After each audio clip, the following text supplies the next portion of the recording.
تمام اہل اسلام کو، مسلمانوں کو شب معراج کی رات بہت بہت مبارک ہو۔ اس رات کی خاص عبادت، اور اس رات میں اگر کوئی شخص یہ 8 رکعت نماز نفل اس طرح ادا کر لیتا ہے تو پورا سال اس کو لاکھوں نہیں، ہزاروں نہیں بلکہ کروڑوں ملتے ہیں۔ کہتے ہیں یہ نماز پڑھنے والا اللہ کا لاڈلا بن جاتا ہے۔ یہ نماز اتنی مبارک نماز ہے کیونکہ شب معراج کی رات اللہ تعالیٰ نے اپنے حبیب کو نماز کا تحفہ عطا فرمایا، اور نبی علیہ السلام کے معجزات میں پہلا معجزہ قرآن مجید ہے، دوسرا عظیم معجزہ یہ شب معراج ہے۔ اس لیے اس میں رفعت شان کی دلیل بھی ہے، جس میں آپ جسم اور روح کے ساتھ بیداری میں اللہ سے ملاقات کے لیے تشریف لے کر گئے۔ اب دوستو، آپ نے اس رات کی خاص عبادت کو سمجھنا ہے کہ یہ عبادت کرنے والا شخص اللہ کا محبوب اور دوست کیسے بنتا ہے۔ جب کوئی اس طرح یہ نفل پڑھتا ہے، یہ 4 رکعت کر کے آپ نے پڑھنے ہیں، یعنی 4 رکعت نماز نفل آپ نے اس ارادے کے ساتھ، نیت بھی بتاؤں گا، طریقہ بھی، ترتیب بھی، کون کون سی صورتیں پڑھنی ہیں، یعنی 4 رکعت جو آپ نے پڑھنے ہیں، 4 پڑھنے کے بعد پھر سلام پھیرنا ہے، 4 پڑھنے کے پھر بعد پھر سلام پھیرنا، یعنی 4 رکعتیں کر کے آپ نے یہ نفل ادا کرنے۔ پہلے 4 کی نیت کیسے کرنی ہے، دوسرے 4 کی نیت کیا کرنی ہے، ان 4 کے بعد کون سا وظیفہ پڑھا جائے گا، کون کون سے عمل کیے جائیں گے، اس سے کیا کیا فائدہ ملے گا۔ اگر آپ چاہتے ہیں پورے سال کے لیے آپ کے گھر میں خوشحالی آ جائے، آپ کے گھر میں برکتیں آ جائیں، اللہ کی رحمت برستی رہے، تو پھر دوستو اس رات میں کوئی اور کام کر سکیں یا نہ کر سکیں، لیکن یہ عبادت، یہ نماز ضرور پڑھ لیجئے گا، کیونکہ یہ عبادت، یہ نماز آپ کو اللہ کی بارگاہ سے وہ درجہ دلائے گی، وہ مقام آپ کو ملے گا کہ جو شاید آج تک کسی اور کو نہیں مل سکا۔ اس لیے دوستو یہ مبارک گھڑیاں ہیں، یہ مبارک لمحات ہیں، آج کی ان مبارک گھڑیوں میں اس عمل کو آپ نے بالکل اسی ترتیب کے ساتھ پڑھنا ہوگا۔ سب سے پہلے آپ نے 4 رکعت نماز نفل کی نیت کرنی ہے۔ نیت آپ کی جو بھی حاجت ہے، اس عمل کی برکت سے، اس نماز کی برکت سے، کہتے ہیں ہر چھوٹی بڑی حاجت اللہ اپنے فضل اور رحمت کے ذریعے پوری فرما دیتا ہے۔ تو اب اس کی نیت بڑی بہترین یہ نماز ہے، کیونکہ اللہ تبارک و تعالی یہ نماز پڑھنے والوں کو پسند فرماتا ہے۔ تو آپ یہ رات کے کس ٹائم میں پڑھیں گے؟ مغرب کی نماز کے بعد سے لے کر صبح تک آپ جب چاہیں اس کو نماز کو پڑھ سکتے ہیں۔ یہ اس کی ترتیب اور طریقہ میں آپ کو عرض کرنا چاہوں گا۔ یہ نماز ایک سلام سے آپ نے 4 رکعتیں پڑھنی ہیں، تو 4 رکعتیں پڑھنے کے بعد سلام پھیرا، پھر آپ نے 4 رکعتیں پڑھنے کے بعد سلام پھیرا۔ اب پہلی 4 رکعتوں کی نیت سن لے، وقت میں نے بتا دیا ہے، اب جو صورتیں اس کے اندر پڑھنی ہیں وہ بھی میں آپ کو بتاتا جاؤں گا۔ تو 4 رکعتیں آپ نے اس طرح پڑھنی کہ 4 رکعت نماز نفل، یہ خصوصی عبادت ہے نا اس رات کی، یعنی کہ اللہ کی رضا حاصل کرنی ہے، اللہ پاک کو راضی کرنا ہے۔ تو 4 رکعت نماز نفل آپ نے اللہ کی رضا کے لیے پڑھنی۔ وہ کیسے؟ اس میں آپ نے صلاۃ التوبہ کے الفاظ استعمال کرنے، اللہ سے مغفرت ملے گی، اللہ پاک راضی ہو جائے گا۔ تو یہ 4 پڑھنے کے بعد پھر آپ نے 4 صلاۃ الحاجت کے پڑھنے، جو بھی آپ کا مقصد ہوگا، شادی نہیں ہو رہی، مقروض ہیں، کاروبار نہیں چل رہا، رزق نہیں مل رہا، کمی ہے، پورے سال کے لیے برکتیں چاہتے ہیں، پورے سال کے لیے رزق چاہتے ہیں اور مالا مال ہونا چاہتے ہیں، کہتے ہیں اگر کوئی فقیر بھی اس رات میں یہ 8 رکعت نماز نفل اس طرح ادا کر لے تو اللہ فقیر کو بھی غنی کر دے گا، اللہ فقیر کو بھی مالدار بنا دے گا۔ اس لیے مالدار بننے کا یہ سب سے بڑا موقع ہے، یہ سب سے اہم ترین موقع ہے، اس لیے اس موقع کو غنیمت سمجھیں اور اس موقع سے فائدہ اٹھا لیں۔ اب آپ نے اس ترتیب کے ساتھ یہ 4 رکعت نماز نفل ادا کی۔ پہلی 4 میں آپ نے 4 رکعت نماز صلاۃ التوبہ، بندگی اللہ تعالیٰ کی، منہ طرف خانہ کعبہ کے، اللہ اکبر، اس طرح آپ نے نیت کر کے کانوں کو ہاتھ لگا لینے ہیں۔ تو اب یہ پہلی 4 کی میں نے نیت بتا دی، دوسری 4 کی نیت جب وہ اس کو مکمل سمجھا دوں گا تو پھر آپ کو بتاؤں گا۔ اب میں بالکل ترتیب کے ساتھ ایک ایک چیز، ایک ایک بات، ایک ایک جز، ایک ایک حصہ آپ کو سمجھاتا جاؤں گا، آپ نے اسی طرح سمجھتے جانا ہے۔ تو آپ نے پہلے نیت کر لی، اب آپ نے ہاتھ باندھ لینے ہیں، ہاتھ باندھ کر آپ نے سبحانک اللہم و بحمدک و تبارک اسمک و تعالی جدک و لا الہ غیرک، اعوذ باللہ من الشیطان الرجیم، بسم اللہ الرحمن الرحیم، الحمدللہ رب العالمین، الرحمن الرحیم، مالک یوم الدین، ایاک نعبد و ایاک نستعین، اہدنا الصراط المستقیم، صراط الذین انعمت علیہم غیر المغضوب علیہم ولا الضالین، آمین۔ اس ترتیب کے ساتھ آگے پھر سورت آپ کون سی پڑھیں گے؟ آگے آپ نے سورت اخلاص پڑھنی، یعنی قل هو اللہ احد اللہ الصمد لم یلد ولم یولد ولم یکن لہ کفوا احد۔ اب اس سورت کو کتنی بار پڑھنا ہے یہ بات بھی میں عرض کرتا چلتا ہوں۔ سب سے پہلے آپ سن لیں اس نماز سے آپ کو کیا کیا فائدے حاصل ہونے والے ہیں۔ اب پہلی رکعت کا طریقہ میں نے آپ کو بتا دیا ہے کہ پہلی رکعت کو آپ نے کیسے شروع سے آخر تک آپ نے پڑھنا ہے، یعنی کہ اس پہلی رکعت کے اندر آپ نے اسی سورت کو، جو سورت میں نے آپ کے سامنے پڑھی ہے، اس کو آپ نے 27 بار پڑھنا ہے، کیونکہ 27 رجب ہے، 27 کی رات ہے، شب معراج ہے، تو 27 کا عدد بڑا ہی اہم ہے، کیونکہ اس رات میں اللہ تعالیٰ نے اپنے حبیب کو اپنے پاس بلایا، تو کہتے ہیں اگر اس بندے کی اس عمل کی برکت سے 27 حاجتیں بھی ہوں، اور بعض نے کہا 2700 حاجتیں بھی ہوں، تو اللہ پوری فرما دیتا ہے۔ اب یار جب بندہ یہ 4 نفل اس طرح ادا کر لے، اس کے گناہ بھی معاف ہو جاتے ہیں، اس کی مشکلیں بھی آسان ہو جاتی ہیں، کہتے ہیں اس کے پڑھنے والے کے ماں باپ کی بخشش ہو جاتی ہے، مردوں عورت جو بھی دعا مانگے اس کی قبول ہو جاتی ہے، اللہ پاک اس کو 5 نعمتوں سے بھی نوازتا ہے، وہ مخلوق میں کسی کا محتاج نہیں ہوتا، جنت کی ہوائیں اس کو نصیب ہوتی ہیں، اللہ کے دیدار سے مشرف ہوگا، ایمان پر خاتمہ ہوگا، بہت سارے انعامات اس بندے کو ملتے ہیں۔ شرط کیا ہے؟ اس کے پڑھنے کے بعد وہ اللہ تعالیٰ کے حضور دعا کرے۔ کیا اس نے دعا کرنی وہ بھی میں آپ کو عرض کروں۔ تو پہلی رکعت آپ نے اس ترتیب کے ساتھ پڑھی کہ پہلی رکعت کے اندر 27 مرتبہ آپ نے اس سورہ مبارکہ کو پڑھنا ہے۔ یہ 27 بار آپ کی پڑھنا گویا یہ پتہ نہیں اللہ تعالیٰ کتنے انعامات آپ کو عطا فرمائے گا۔ دیکھیں کہ ایک بار پڑھنا یہ 70 بار پڑھنے کے برابر ہے آج اس رات میں۔ اور پھر کہتے ہیں جو بندہ اس رات کو اللہ کی عبادت میں گزارتا ہے، اللہ تعالیٰ 100 سال کی عبادت کے برابر اس کو ثواب عطا فرماتا ہے، گویا کہ اس نے 100 راتیں اللہ تعالیٰ کی جا کر عبادت کی ہے۔ فرماتے ہیں جس نے آگے اس دن کا روزہ رکھا 27 رجب کا، اللہ تعالیٰ اس کو یہ انعام عطا فرماتا ہے کہ گویا اس نے، جس بندے نے روزہ رکھا 100 سال کے روزوں کے برابر اللہ تعالیٰ ثواب عطا فرماتے ہیں۔ دیکھیں شب معراج کا ذکر قرآن مجید میں ہے، اور اس کی تفصیل حدیث پاک میں بھی ملتی ہے۔ تو حدیث پاک میں اس معراج کی رات کی جو عظمت اور فضیلت بیان کی گئی، اس میں سے 1-2 حدیث میں نے آپ کے سامنے ذکر کی ہیں۔ حضرت ابو ہریرہ رضی اللہ تعالیٰ عنہ بھی اس کے بارے میں بیان کرتے ہیں، اور بھی بہت سارے بزرگان دین اس کے بارے میں بیان کرتے ہیں۔ حضرت سلیمان فارسی بیان کرتے ہیں، آقا علیہ السلام نے فرمایا کہ یہ ایسی رات ہے کہ اس رات کی عبادت 100 برس راتوں کی عبادت کے برابر ہے۔ یہ حدیث مبارکہ بڑی اہم ہے۔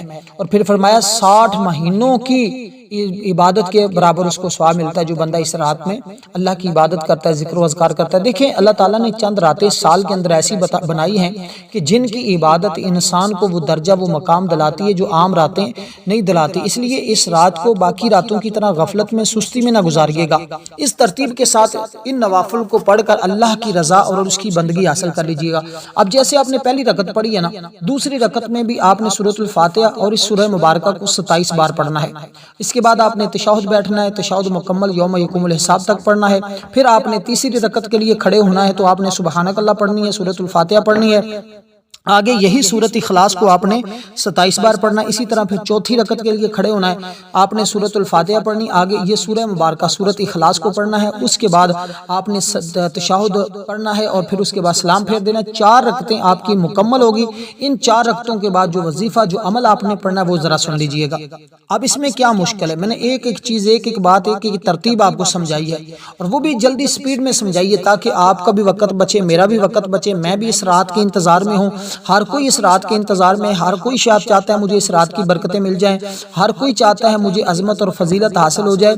تو پھر دوستو اس موقع سے غنیمت سمجھیں، کیونکہ وہ لوگ بڑے قسمت والے ہوں گے، بڑے ہی مقدر والے ہوں گے جو اس رات کو اس طرح اللہ تعالیٰ کی عبادت کریں گے، اللہ کا قرب حاصل کریں گے، اللہ کی رحمتیں حاصل کریں گے۔ کیونکہ شب معراج کی یہ خاص دعا آپ کو بتاؤں گا جو آپ نے اس کے بعد پڑھنی ہے۔ اب جب آپ نے سلام پھیر لیا، سلام پھیرنے کے بعد آپ نے جو عمل پڑھنا ہے، جو آپ نے وظیفہ پڑھنا ہے، اس کو ذرا سن لیجئے گا۔ یہ 3 طرح کی تسبیح ہوگی، 3 طرح کی تسبیح آپ نے پڑھنی ہے۔ کہتے ہیں یہ 3 طرح کی تسبیح جب کوئی بندہ پڑھتا ہے تو سمندر کے جھاگ کے برابر بھی اس کے گناہ ہوں تو رب کائنات اپنے فضل اور رحمت کے ذریعے معاف فرما دیتا ہے۔ تو پہلی تسبیح آپ نے جو پڑھنی ہوگی وہ بھی بڑی اہم ہے۔ اب اس کو وہ کیونکہ سب سے بہترین ذکر ہے، افضل ذکر لا الہ الا اللہ و افضل دعا الاستغفار، جس کو ہم کہتے ہیں نا، یہ وہ دعا ہے جو آپ نے پڑھنی ہوگی، کیونکہ یہ خصوصی عبادت آپ کو عرض کر رہا ہوں. آپ نے پہلی تسبیح جو پڑھنی ہے یہ سن لیجئے گا، بڑی اہم ہے. کہتے ہیں اس بندے کے زندگی بھر کی خطائیں اگر اس نے ایسے گناہ کیے جو چھوٹے گناہ ہیں، ایک صغیرہ ہوتے ہیں کبیرہ ہوتے ہیں، اللہ تبارک و تعالی معاف فرما دیتا ہے. تو اس لیے بڑے گناہوں کے لیے بھی اللہ تعالیٰ کی بارگاہ میں توبہ استغفار کریں، انشاءاللہ رب کائنات اپنے فضل و رحمت کے ذریعے اپنے بندوں کو معاف فرمانے والا ہے. اب جو تسبیحات ہیں یہ ذرا بالکل آسان سی ہیں، سادی سی ہیں، ہر بھائی بہن دوست اب آپ اس کو پڑھ سکتا ہے، اس میں کوئی مشکل اور مشقت نہیں ہے. تو آپ نے سب سے پہلے کلمہ طیبہ پڑھنا ہے، لا الہ الا اللہ محمد الرسول اللہ، لا الہ الا اللہ محمد الرسول اللہ، لا الہ الا اللہ محمد الرسول اللہ. اس ترتیب کے ساتھ آپ نے کلمہ طیبہ کا ذکر کرنا ہے، اس کا ورد کرنا ہے. آپ نے جب کلمہ طیبہ پڑھ لیا، اس کی تعداد بھی میں ساتھ ہی عرض کرتا چلوں، اس کو آپ نے صرف اور صرف 33 بار پڑھنا ہے اپنے ہاتھ کی انگلیوں پہ، تسبیح کے دانوں پہ. جیسے آپ کو آسانی ہو آپ اس ترتیب کے ساتھ پڑھ سکتے ہیں، کیونکہ دیکھیں پہلی بنیادی چیز ہی کلمہ طیبہ ہے. جو اس کو صدق کے دل کے ساتھ پڑھتا ہے نا، اللہ اس کی کوئی مشکل باقی نہیں رہنے دیتا، اس کی تمام حاجتیں پوری فرما دیتا ہے. تو یہ کلمہ طیبہ اس قدر کہ اس کو افضل ترین ذکر کہا گیا ہے، یعنی تمام جو اذکار ہیں نا، جو ذکر ہیں، ان میں سے جو افضل ترین ذکر ہے وہ یہ ذکر ہے. اس کے بعد اگلی تسبیح جو آپ نے پڑھنی وہ بھی 33 بار ہے، اس کے بعد جو اگلی پڑھنی ہے وہ بھی 33 بار ہے. اب کیسی مزے کی بات ہے کہ یہ جب آپ یہ نوافل پڑھیں گے تو اس کے بعد یہ تسبیحات پڑھیں گے، اس کے بعد اگلے جو نفل پڑھنے ہیں اس کی نیت بھی عرض کرتا ہوں، ذرا تسبیحات سنیے گا. دوسری تسبیح جو آپ نے پڑھنی ہے وہ صرف اتنے سے الفاظ ہیں، استغفر اللہ، استغفر اللہ، یا اللہ مجھے معاف کر دے، یا اللہ مجھے معاف کر دے، یا اللہ مجھے معاف کر دے. یہ اس کا مطلب ہے. اب جب آپ رب سے معافی مانگیں گے وہ بھی اس رات میں، تو رب کائنات اپنے فضل اور رحمت کے ذریعے تمہیں معاف فرما دے گا. اب یہ آپ نے اس کے بعد آخری تسبیح، یہ قرآن کریم کی ایک سورہ مبارکہ ہے جس سورت کو آپ نے پڑھنا ہے، اور اس کی تعداد بھی ہے مختصر سی. لیکن اب آپ نے کرنا کیا ہے، درود پاک پڑھنا ہے. اس کے سورت کے بعد آپ نے درود پاک پڑھنا ہے. درود پاک پڑھ کر پھر اللہ کی حضور دعا کرنی ہے. اب آپ نے جو 33 بار سورت پڑھنی ہے نا، یہ سورہ مبارکہ جس کو ہم سورت اخلاص کہتے ہیں، یعنی قل هو اللہ احد اللہ الصمد لم یلد ولم یولد ولم یکن لہ کفوا احد. تو یہ سورت آپ نے ہر بار بسم اللہ الرحمن الرحیم کے ساتھ پڑھنی ہے. اور یہ سورت پڑھنے والے بیماریوں اور عداوتوں سے محفوظ رہتے ہیں، میاں بیوی کے درمیان محبت بڑھتی ہے، رشتوں میں اخلاص پیدا ہوتا ہے، کاروبار چلنے لگ جاتے ہیں، زندگی کی بڑی بڑی کامیابیاں اس کو ملنے لگ جاتی ہیں، زندگی کی ہر ناکامی سے اس کی جان چھوٹ جاتی ہے. دیکھیں اللہ تعالیٰ کو مخلص لوگ بے حد پسند ہیں. یہی تو وہ لوگ ہیں نا جو اس رات میں اللہ کی عبادت کرتے ہیں اخلاص کے ساتھ، اللہ ان کی دعائیں میں برکت پیدا کر دیتا ہے، گویا کہ وہ مستجاب دعویٰ بن جاتے ہیں. یہ مشاہدہ بھی کیا گیا ہے، جو لوگ اللہ سے خلوص کے ساتھ مانگتے ہیں نا، وہ مادی معاملہ اور روحانی معاملہ اس کو ضرور مل جاتا ہے. ہمارے بزرگ اکثر ہمیں یہی پڑھنے کے لیے تلقین کرتے تھے کہ بیٹا یہ ترتیب تعداد کا خاص خیال رکھ کر اگر آپ یہ پڑھتے ہیں تو اللہ تعالیٰ آپ کی مشکلیں آسان کر دیتا ہے. تو دوستو اس ترتیب کے ساتھ یہ پڑھنے کے بعد آپ نے درود پاک پڑھنا ہے اور مختصر اللہ کی بارگاہ میں دعا عرض کرنی ہے کہ مالک میری زندگی کی خطاؤں کو معاف فرما دے. اللہ پاک معاف فرما دے گا. اب اول آخر آپ نے دعا کے درود پاک 3 بار پڑھنا ہے، 3 بار شروع میں پڑھنا ہے، 3 بار دعا کے آخر میں پڑھنا ہے. کیسے یہ عمل ہے، کیسی یہ ترتیب ہے، کیسا یہ طریقہ ہے، اس جیسا عمل شاید آپ کو کہیں سے نہ ملے، کیونکہ یہ سینے کا راز ہے. لوگ ہر سال کرتے ہیں، مالا مال ہو جاتے ہیں، اس لیے بر وقت اس کو پڑھتے جائیں. بہت بڑے اللہ والوں کا اپنے اپنے انداز ہوتے ہیں بتانے کے، اپنا اپنا طریقہ ہوتا ہے. اس لیے ہم تو جب بھی پڑھتے ہیں الحمدللہ دعائیں بھی قبول ہوتی ہیں. اور شب معراج کی رات ہماری خصوصی دعا ہے. جو لوگ اس دعا میں نام شامل کروانا چاہتے ہیں 10 بار درود پاک پڑھیں، کمنٹ میں نام لکھ دیں، انشاءاللہ تعالی دعاؤں میں شامل کیا جائے گا. تو دعا میں ضرور شامل ہوا کریں. لوگ تو ہر سال الحمدللہ دعا میں شامل ہوتے ہیں، برکتیں ملتی ہیں. تو اس لیے آپ نے اس ترتیب کے ساتھ اس عمل کو کرنا. اب اگلی 4 رکعتیں آپ نے پڑھنی ہیں. 4 رکعت نماز نفل صلاۃ الحاجت بندگی اللہ تعالیٰ کی، منہ طرف خانہ کعبہ کے، اللہ اکبر، اس طرح آپ نے نیت کر لی. اب یہ 4 رکعتیں پڑھنے کے بعد کون سا عمل کرنا ہے جس کے ذریعے ہر چھوٹی بڑی اور جو ساری زندگی نہیں مل سکا، کہتے ہیں یہ وہ عمل ہے جس کی برکت سے مل جاتا ہے. اس لیے جو ابھی تک آپ جس کے لیے بڑی آرزو بڑی کوشش کر چکے ہیں، بڑے بڑے جتن کر چکے ہیں، کہیں سے بات نہیں بنی، تو یہ 2 سلام کے ساتھ 8 رکعت نفل اس طرح ادا کر لیں، رب کائنات ہر مشکل آسان کر دے گا، ہر حاجت پوری فرما دے۔ بے اولاد بھی اس عمل کو کریں، اولاد والے بھی اس عمل کو کریں، اور طالب علم بھی کریں، ڈاکٹر کریں، انجینئر کریں، ہر کوئی اس عمل کو، اس وظیفے کو پڑھے۔ اب دوستو آپ نے جب نیت کر لی، نیت کے بعد پہلی رکعت میں آپ نے سورۃ الفاتحہ شریف پڑھنی ہے، اور سورۃ الفاتحہ شریف کے بعد یعنی ثنا پڑھی سبحانک اللہم و بحمدک، اس کے بعد سورۃ الفاتحہ شریف پڑھی۔ سورۃ الفاتحہ کے بعد آپ نے 1 مرتبہ سورۃ کوثر پڑھنی ہے، اور سورۃ اخلاص، پہلی رکعت کی بات کر رہا ہوں یہ میں، پہلی رکعت اس ترتیب کے ساتھ آپ ادا کریں گے، اور اپنی حاجت، جو بھی آپ کی حاجت ہوگی اس کا نام آپ نے نہیں لینا، صرف اتنے الفاظ کہنے ہیں کہ میں اپنی یعنی کہ 4 رکعت نماز صلاۃ الحاجت، لیکن ذہن میں آپ کے وہی آپ کا مقصد، آپ کی حاجت اور آپ کا تمام چیزیں، جو آپ کا مقصد ہے وہ آپ کے ذہن میں ہونا چاہیے۔ تو کہتے ہیں جب یہ نماز بندہ اس طرح ادا کر لیتا ہے تو اپنی جگہ سے بعد میں اٹھتا ہے، اس کی حاجت پہلے پوری ہو جاتی ہے، کیونکہ یہ 4 نفل آپ نے جس جگہ بیٹھ کر پڑھنے ہیں نا، پھر اس جگہ پر ہی آپ نے بیٹھے رہنا ہے، اٹھنا بعد میں، پہلے یہ عمل کر لینا ہے اور دعا مانگنی ہے۔ دعا مانگنے کے بعد پھر آپ جب چاہیں جہاں چاہیں چلے جائیں۔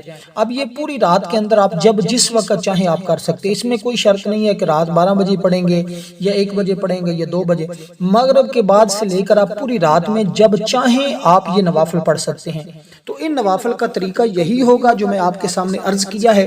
تو اب کیونکہ یہ بڑا اہم طریقہ ہے، اس میں آپ نے سورۃ الفاتحہ کے بعد سورۃ کوثر کو 1 بار پڑھا، اور سورۃ اخلاص، سورۃ کوثر کے بعد آپ نے سورۃ اخلاص پڑھنی ہے، یعنی قل هو اللہ احد اللہ الصمد لم یلد ولم یولد ولم یکن لہ کفوا احد۔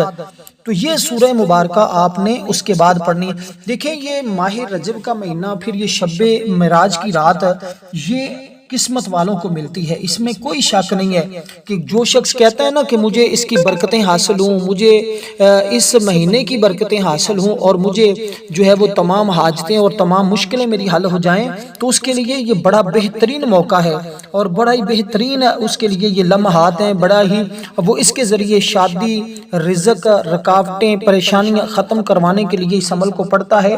تو اللہ کے فضل و کرم سے کوئی ایسا مقصد، کوئی ایسی حاجت نہیں جو اس عمل کے ذریعے پوری نہ ہوتی ہو، کیونکہ اس میں آپ نے جو الفاظ پڑھنے ہیں نا وہ بڑے ہی اہم ہیں، وہ ہیں یا قاضی الحاجاتی، تو یہ وہ ہے کہ اے حاجتوں کو پورا کرنے والے، تو اللہ پاک اس کی حاجت، قرضہ بھی ہو تو اتر جاتا ہے، پریشانی ہو تو ختم، رزق میں اتنا اضافہ، اور اسی طرح ہر جائز ضرورت کے لیے اس کو پڑھا جا سکتا ہے، یعنی ناجائز کے لیے نہیں پڑھنا، جائز جو بھی حاجت ہوگی، جو بھی ضرورت ہوگی، آپ اس کے لیے اس کو پڑھ سکتے ہیں۔ دیکھیں معراج یہ ایمان کا امتحان تھی، حضرت ابوبکر صدیق نے فوراً تصدیق کی، اس لیے آپ کو صدیق کہا جاتا ہے۔ یہ روحانی ترقی کے لیے، یعنی شب معراج ہمیں سکھاتی کہ جو اللہ کے حکم پر چلے انہیں بلندیاں ملتی ہیں، تو جو اس رات میں عبادت کرتا ہے اللہ پاک اس کو انعامات عطا فرماتا ہے۔ اس رات کی عبادت دل کو پاک کرتی ہے، اللہ نے اس رات اپنی رحمت کے دروازے کھولے، نبی علیہ الصلوۃ والسلام کو جنت دکھائی گئی، دوزخ دکھائی گئی، حضور علیہ الصلوۃ والسلام نے جنت کا بھی مشاہدہ کیا اور دوزخ کو بھی دیکھا، تو اس لیے یہ رات انعام والی رات ہے، اس لیے آقا علیہ الصلوۃ والسلام کو اس رات میں انعامات یہ ملے، اور امت کو نماز کا تحفہ ملا، اس لیے فرمایا الصلاۃ معراج المومنین، نماز مومن کی معراج ہے، اس لیے آج روح کی بلندیاں ہیں، اس لیے معراج ہمیں بتاتی ہے کہ انسان فرشتہ صفت بھی بن سکتا ہے، اور یہ رات نبی علیہ الصلوۃ والسلام کی عظمت کا اعلان کر رہی ہے، اس لیے ہمیں چاہیے ہم اس رات کو کوشش کریں اللہ کی عبادت میں، ذکر و اذکار میں، فکر و افکار میں گزاریں، تاکہ ہمیں اللہ تعالیٰ کی بارگاہ سے یہ تمام انعامات اور یہ تمام کی تمام برکتیں حاصل ہو سکیں، کیونکہ یہ رات عام راتوں کی طرح نہیں ہے، اس لیے اس کو عام راتوں کی طرح گزارنا بھی نہیں چاہیے، جو عام راتوں کی طرح گزارتا ہے وہ بہت بڑے انعام سے محروم رہ جاتا ہے۔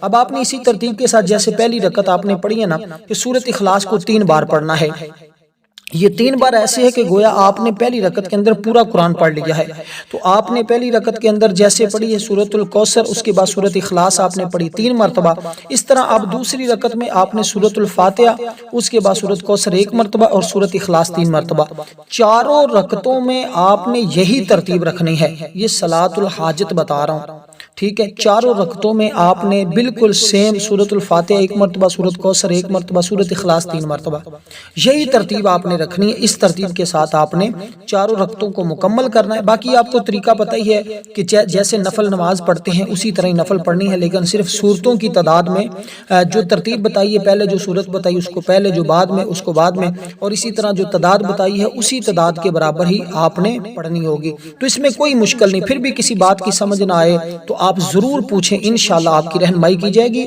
اور اس رات کی خاص دعاؤں میں ضرور اپنا نام شامل کروا لیجئے گا۔ جو طریقہ بتایا ہے 10 بار درود پاک پڑھنا ہے، کمنٹ میں نام لکھ دینا، انشاءاللہ دعاؤں میں شامل کیا جائے۔ جب آپ اس طرح یہ نفل پڑھ لیں، سلام پھیر لیں، یعنی چاروں رکعتیں ادا کرنے کے بعد اسی جگہ بیٹھے رہیں، سب سے پہلے آپ نے 11 بار درود پاک پڑھنا ہے۔